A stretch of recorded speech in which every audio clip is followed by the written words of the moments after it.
মা যখন চিন্তিত হয়ে যায়, না জানি আমার সন্তানের কি হয়েছে, আমার বাবার কি হয়েছে, আমার কলিজার টুকরা সন্তানের না জানি কোনো সমস্যা হয়েছে, অটোমেটিকলি বলবে একটু ফোন দাও, আমার সন্তানের সাথে কথা বলবো।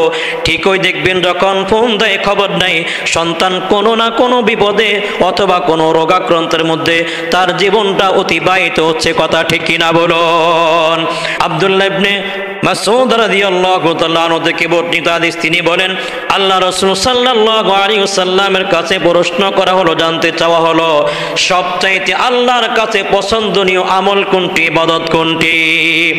আল্লাহ রাসূল সাল্লাল্লাহু আলাইহি ওয়াসাল্লাম উত্তর করলেন, আল্লাহর কাছে সবচাইতে পছন্দনীয় আমল হলো একজন বান্দাবান্দি, একজন যুবক যুবতী 5 ওয়াক্ত নামাজ সময় মতো আদায় করবে। এটা হচ্ছে আল্লাহর কাছে পৃথিবীতে সবচাইতে পছন্দনীয় আমল। বলি সুবহানাল্লাহ।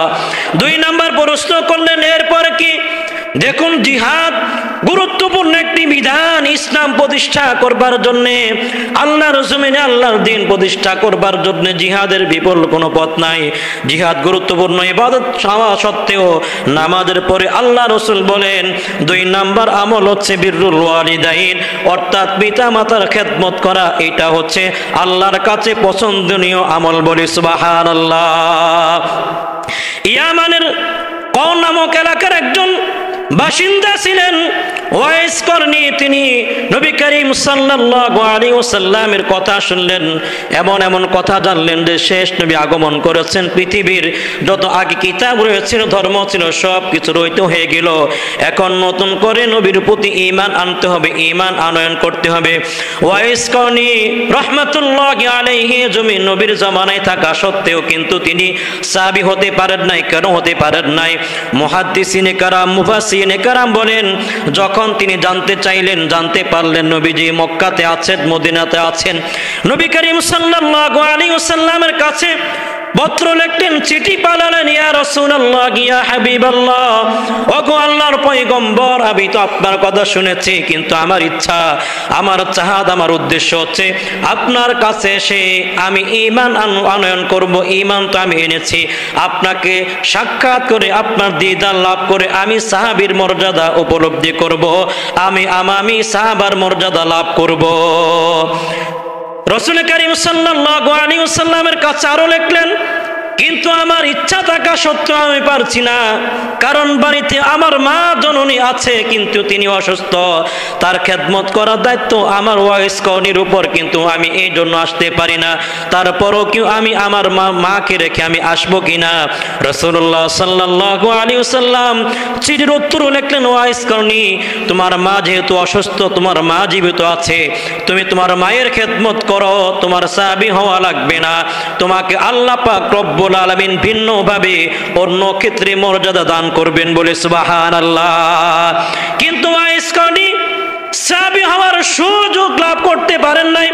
মায়ের খেদমত করার কারণে হাজারো পীর বুজুর্গ আলিয়া যদি একসাথে করা হয়, আর একজন সাহাবী, আদনা সাহাবীকে যদি একসাথে রাখা হয়, তাহলে ওই যে হাজারো পীর বুজুর্গর সম্মান আর মর্যাদা একজন আদনা সাহাবীর মর্যাদার সম্মান কখনো হতে পারবে না। কথা ঠিক কিনা বলুন?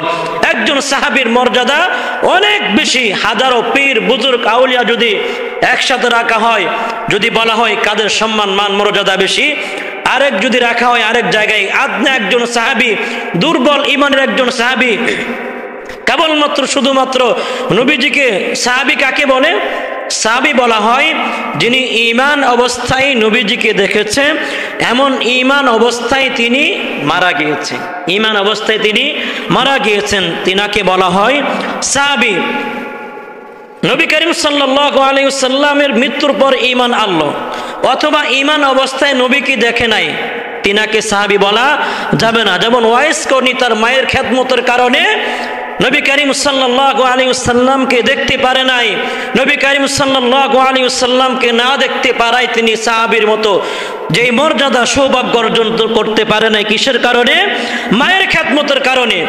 আল্লাহ রাসূল সাল্লাল্লাহু আলাইহি ওয়াসাল্লাম পরবর্তীতে খলিফাতুল মুসলিমিনকে বলে দিলেন, ইয়ামান থেকে কও নামক এলাকা একজন বাসিন্দা মদিনাতে মক্কাতে আগমন করবেন। ওয়াইস করনি নামক ওই ব্যক্তি যখন তোমাদের কাছে আগমন করবে, মক্কাতে আগমন করে মদিনাতে আগমন করবে, ওই ব্যক্তির মাধ্যমে তুমি দোয়া করবা, কারণ ওই ব্যক্তির দোয়া কবুল হওয়ার ব্যাপারে স্বয়ং আসমান জমিনের মালিক আল্লাহ রব্বুল আলামিন ঘোষণা করেছেন। সুবহানাল্লাহ। কিসের কারণে, কিসের বরকতে? মায়ের খেদমতের কারণে আল্লাহ পাক রব্বুল আলামিন তার শান মান মর্যাদা বাড়িয়ে দিয়েছেন। কিসের কারণে? মায়ের খেদমতের কারণে। মা আয়েশা সিদ্দিকা রাদিয়াল্লাহু তাআলা আনহা বলেন, এই যে পিতামাতা, একজন মা পিতা সন্তানের প্রতি কত অনুগ্রহ, কত ইহসান করে।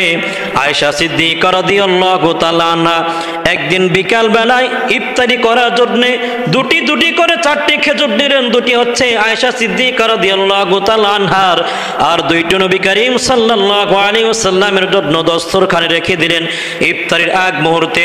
এমন সময় একজন ভিক্ষিকা মহিলা আসলো, চাইলো যে আমাকে কিছু দাও, আমি 3 দিন ধরে না খেয়ে আছি। আয়েশা সিদ্দিকা রাদিয়াল্লাহু তাআলা আনহা বলেন, আমি এখান থেকে 4টা খেজুর থেকে 2টা খেজুর দিয়ে দিলাম। ওই মহিলা নিয়ে গেল, দেখতে পেলাম একটু দূরে তার 2টা সন্তান সেখানে শুয়ে আছে, চিৎকার করছে ক্ষুধার তাড়নায়। ওই মহিলা 2টা খেজুর নিয়ে ওই 2টা সন্তানের মুখে তুলে দিলেন। সন্তান জিজ্ঞেস করলো, মা তুমি খাবা না? মা উত্তর করলো, তোমরা খাও, তোমরা খেলেই আমার পেট ভরে যাবে। বলি সুবহানাল্লাহ। আয়েশা সিদ্দিকা রাদিয়াল্লাহু তাআলা আনহা ওই মহিলাকে ডাক দিলেন, মা এদিকে আসো, এদিকে আসো।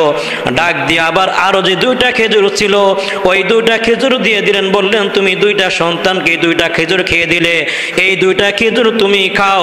কিন্তু ওই মা আবারও ওই 2টা সন্তানের মুখে 2টা খেজুর তুলে দিলেন। বললেন, আবার কখন না কোন দিন খাবার পাও। মা সন্তানকে বলতে লাগলো, বাবারা তুমি খাও, তোমরা খাও, তোমরা খেলে পরে আমি মা অন্তরে শান্তি অনুভব করব। বলি আল্লাহু আকবার। মুসলমান ভাইরা আমার, জমিরউদ্দিন রহমাতুল্লাহি আলাইহি তার কিতাবের মধ্যে লেখেন, একজন পিতামাতা দুনিয়াতে আরাম আয়েশের জন্য একজন উপযুক্ত সন্তানকে বিদেশের বাড়িতে পাঠান কামাইরও করবার জন্য, চাকরি করার জন্য। কিন্তু অনেক সময় এমন সন্তানও দেখা যায় বিদেশে গিয়ে তার পিতামাতা, আত্মীয় স্বজন সকলকে ভুলে যায়। কথা ঠিক কিনা বলুন? ঠিক তেমনই হয়েছে। ওই যে পিতামাতা, বৃদ্ধ পিতামাতা সন্তানকে পাঠালেন বিদেশের বাড়িতে। কয়েকদিন পর যাওয়ার পরে ওই সন্তান সেখানে বিবাহ শাদী করলো, পিতামাতাকে ভুলে গেল। এই মধ্যে তার বাবা মারা গেল, তার মা একটা কষ্ট করতেছে। কিন্তু ওই যে সন্তান বিদেশের বাড়িতে বিবাহ করলো, এমন একটা বড় রোগ হয়ে গেল। কিন্তু শ্বশুরালয় থেকে, শ্বশুর বাড়ির লোকরা তাকে বাড়ি থেকে বের করে দিল। এমন অবস্থা হয়েছে, তার জীবন যৌবন সব কিছু শেষ হয়ে গেল, কোনো কাজকর্ম করতে পারছে না। এক পর্যায়ে মনে হয়ে গেল, আরে দুনিয়াতে বাংলাদেশে তো আমার পিতামাতা বেঁচে আছে, আমার মায়ের কাছে যাই, আমার বাবার কাছে যাই। পৃথিবীর সকল মানুষ যদি ঘাড় ধাক্কা দিয়ে বের করে দেয়, কিন্তু পিতামাতা কখনো সন্তানকে ঘাড় ধাক্কা দিয়ে ঘর থেকে বের করতে পারে না। কথা ঠিক কিনা বলুন? এই বড় আশা নিয়ে ওই সন্তান বিদেশ থেকে বাড়িতে আসলো। বাড়িতে আসে কি অবাক কাণ্ড দেখতে পেল, তাদের যে ঘরটা ছিল কোনো ঘর নাই, বাড়ির কোনো চিহ্ন নাই। বাড়ির এক পাশে একটা আঙ্গুরের বাগান। আঙ্গুরের বাগানের ওই কর্মচারীকে জিজ্ঞেস করলো, যে ব্যক্তি বাগানের মধ্যে অবস্থান করেছে তাকে জিজ্ঞেস করলো, এখানে বাড়িঘর ছিল, ওই বাড়িঘর কোথায়, বাড়ির মালিকরা কোথায়? বলতে লাগলো, এই যিনি বাড়ির মালিক ছিল তিনি মারা গিয়েছেন এবং এই বাড়িটা আমার কাছে বিক্রি করে দিয়েছে, আর এই আঙ্গুরের বাগানটাও আমার। বলতে লাগলো, ওই যে পুরুষ লোকটা মারা গেল 7-8 বছর আগে, একজন বৃদ্ধা মহিলা ছিল, তিনিও বড় অসুস্থ। অসুস্থ হওয়ার কারণে তিনি ওষুধপত্র কিনবার জন্য তার কাছে কোনো টাকা ছিল না। এই জন্য তিনি নিরুপায় হয়ে তিনি এই বাড়ি ঘরটা আমার কাছে বিক্রি করে দিয়েছেন। এমন শুধু তাই নয়, তিনি ওই মহিলাটা এখন আর চোখে দেয় না, ভিক্ষা করে করে বাড়ি মানুষের বাড়ি বাড়ি কিছু সাহায্য সহযোগিতা নিয়ে এনে ওই মহিলাটা জীবন যাপন করতেছে। ওই সন্তান বলতে লাগলো, তাহলে বলো ওই মহিলাটা কোথায়? যখন এমন ভাবে প্রশ্ন করতে লাগলো, ওই বাগানের মালিক বুঝতে পারলো হয়তো এই সন্তানটাই ওই মহিলার সন্তান হবে। বলতে লাগলো, তুমি ওই যে একটা ছনের ঘর আছে, কুট্টি আছে, সেখানে অবস্থান করো। সন্ধ্যা যখন ঘনিয়ে আসবে তখন ওই বৃদ্ধা মহিলাটা লাঠি দিয়ে ভর করে করে ওই বাড়িতে চলে আসবে। এক পর্যায়ে যখন সন্ধ্যা ঘনিয়ে আসলো, ওই বৃদ্ধা মহিলাটা বাড়িতে চলে আসলো। ওই যে হতভাগা সন্তান বাড়ির এক কোণে বসে আছে আর কান্না করতেছে, সবকিছু দূর থেকে দেখতেছে। মায়ের সাথে এখনো কোনো কথা বলে নাই। দেখতেছে পৃথিবীর মানুষগুলো ভুলে গিয়েছে, আমাকে ঘাড় ধাক্কা দিয়ে বের করে দিয়েছে, আমার মা আমার জন্য কি করে। ওই যে যখন সন্ধ্যা হয়ে গেল, ওই মা কষ্ট করে ওযু করেছে, ওযু করার পরে যায় নামাজের মুসল্লা বিছি নামাজ আদায় করতেছে। মাগরিবের নামাজ আদায় করলো, এশার নামাজ আদায় করলো। নামাজ শেষ করে দুহাত আল্লাহর কাছে তুলিয়ে দিয়ে অন্যান্য দোয়ার পরে একমাত্র শুধুমাত্র দোয়া করে, ওগো আল্লাহ, আমার সন্তান ছিল, আমার স্বামী ছিল, আমার স্বামী আমাকে বিধবা করে আজ থেকে 7-8 বছর আগে দুনিয়া থেকে চলে গেলেন। আমি বড় একা, আমার সন্তানটাও বিদেশের বাড়িতে, না জানি আমার সন্তানের কি অবস্থা। ওগো আল্লাহ, আমি অসহায়, আমি বৃদ্ধা, আমি অসুস্থ, আমি অন্ধ, আমি চোখে দেখি না। আমার সন্তানের কামাইয়ের জন্য আমি দোয়া করছি না, অন্তত আমার সন্তানটাকে আমার কাছে একবারের জন্য ফিরিয়ে দাও, যাতে করে আমার সন্তানটাকে দেখি আমার অন্তরটার মধ্যে প্রশান্তি লাভ করতে পারি। বলি সুবহানাল্লাহ।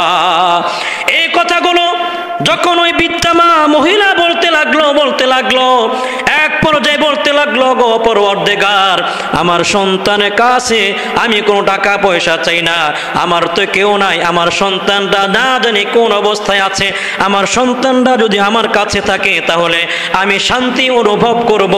আর আমার মৃত্যুবরণ করার পরে আমার তো কোনো আত্মীয় স্বজন নাই, কে আমার খাটিয়া ধরবে, কে আমার লাশটাকে কবর দিবে। যদি আমার সন্তানটা থাকে, শেষ পর্যায়ে হলেও আমার সন্তানটা তার 2 হাত ধরে আমার লাশটা কবরে শুয়ে দিবে। বলি সুবহানাল্লাহ।